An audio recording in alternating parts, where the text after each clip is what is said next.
The future of medicines is going to be a democratization of this pedagogy, this field. What do I mean by this? Let me ask you one question. Do you believe in ghosts? Do you believe in aliens? Because there is a section of people who believe in ghosts, and there are a group of people who believe that aliens do not exist. None of us have seen with our own eyes.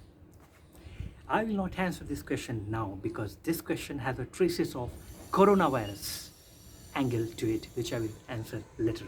But why I started with saying that there will be a democratization of this medical pedagogy. In other words, there will be an influx of more and more generalists into this field, and there will be a strong, vehement protest against this influx, this incursion, this intrusion of generalists into this specialized profile of medical pedagogy. And then in the next step, we are going to see a huge conflict and debate. In fact, this protest has already started. What we all have seen during the coronavirus times is that this section of people, those with generalized knowledge, those who wanted to enter into this picture, they were outrightly outcasted, outlined, outthrown from this field altogether. Just to elaborate it further again, there are two sections in this medical fraternity. One believes more in preventive side of healthcare, and another section believes in curative side of healthcare more. They believe in the pressure medicines, the pharma, the vaccines, and these people, they do not believe in the virtues of pressure medicines and emergency trials of vaccines. Rather, they will go with the recent research that sunlight, vitamin D, is the best antidote for the coronavirus or any other influenza-like illness, ILI disease. They have their own way. These people are actually being trusted by majority of people all around the world. But the point is, they are also trying to make inroads and say that medical fraternity and field is not the exclusive right of these people, the second group of people who probably have studied professional medicine and passed out from some prestigious college. I'm not taking any side because I'm not a medical expert.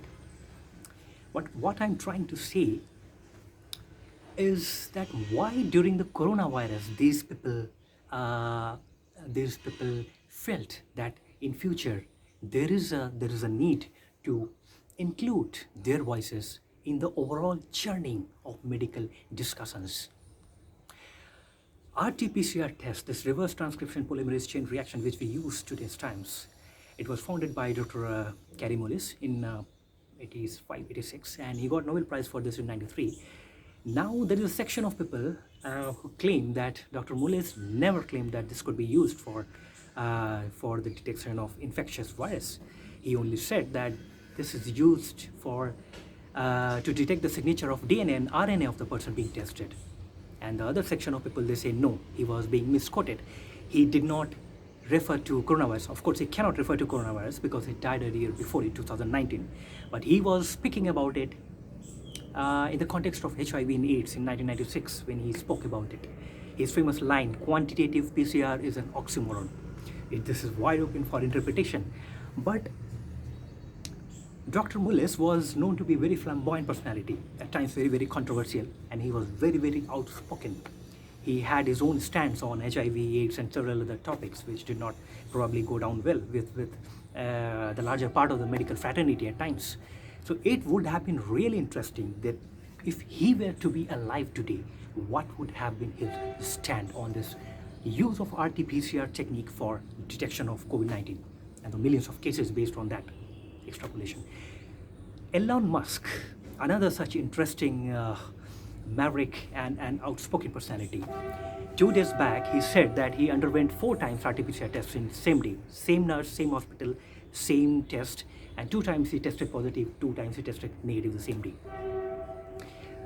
This situation like this, and he says that probably this is something very nasty going on. I don't know what he was referring to, but probably there is an oblique hint of a split view, a split opinion on the use of RT-PCR technique.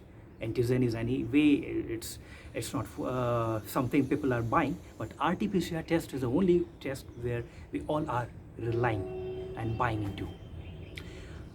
Ralph Steadman in 2011, he got Nobel Prize for dendritic cells. And if we go on using the sanitizers, rubbing sanitizers on our hands 20 times a day, are we not killing those dendritic cells which are responsible for our immunity? Are we hampering, playing with our own immunity? It's another debate like that. I'm not going into the anti-vaxxers debate because there is a section again that believes in the side effects of vaccines. Andrew Wakefield's study was very famous. His article was retracted from Lancet 12 to 13 years after it was published in 1997. But it's not about anti-vaxxers. There is this group of people which believes in the preventive side of healthcare, which believes that prevention is better than cure, which believes that more than vaccines you need sunlight, vitamin D as an antidote of COVID-19.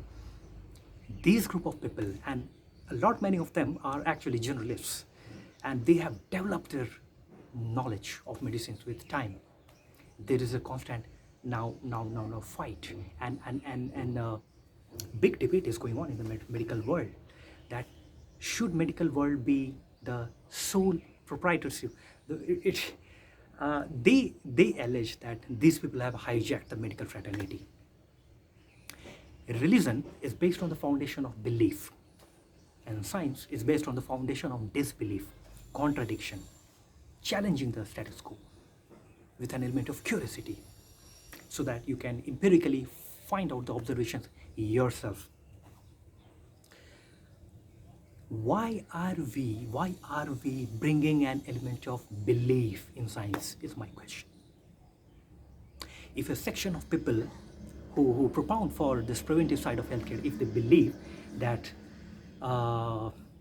instead of vaccines we should rely more on the preventive side of healthcare, on the herbal treatment, why are they being outrightly rejected as a case of quackery? No.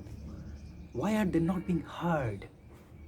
Because if we only go by classical traditional medicines, and by the way, a lot of medical breakthroughs is a case of applied research. In PhD, people are mostly these days going for applied research and not basic research because there is a money in applied research, it's corporate funded. So why are we not hearing them is the question. We both have to be heard, at least heard. So much so that if I speak anything about coronavirus, my video straight away there's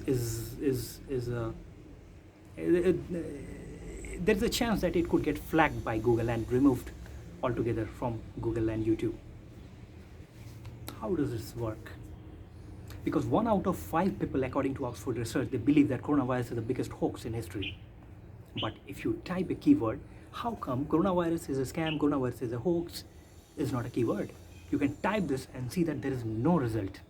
There are people all around the world who have tried to speak or write on this topic, but their articles are being vanished. Their articles are being retracted, and it's not a scientific paper, it's Google.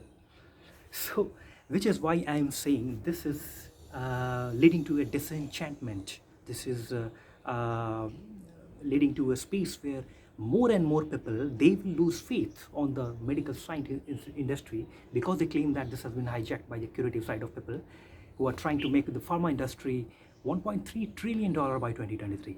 What an insane way to exist in this world. Prevention is better than cure. If we say that, we have to execute and translate that into reality. Why do we want pharma industry to become second, third largest industry in the world? Of course, there have been phenomenal advances in science and now pharma industry. We all owe a lot to these advancements. But this penchant, this obsession for precision medicines is something which is questionable. And so what I believe is that I do not have an answer to who is right and who is wrong. I believe that there should be both group of people who should debate healthy, have a healthy discussion and give us the right conclusion. For a layman like us, I do not know if you are right or if you are right. I want the right answer. There cannot be a divided opinion in science.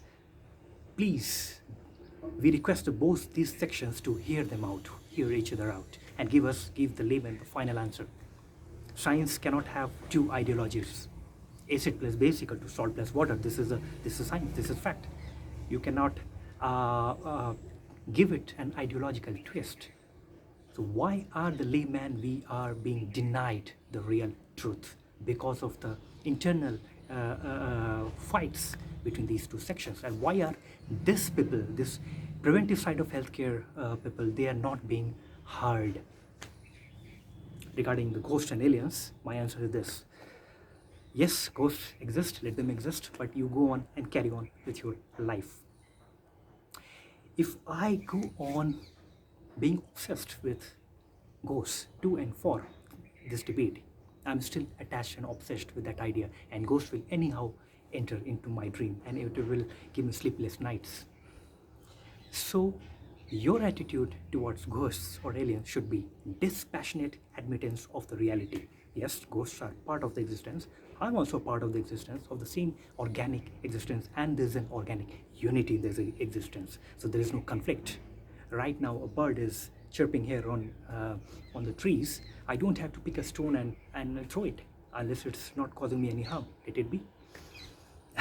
So my answer is very symbolic, and I'm trying to give an oblique hint to coronavirus, but I will not say anything directly because the video may get flagged.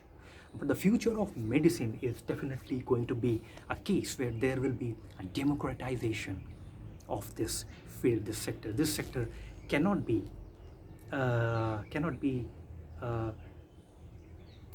limited to one section of people who want to bring an element of belief into science. If they believe vaccine is true, if they believe pressure medicines is true, if they believe that you can only sleep at night with sleeping pills, no.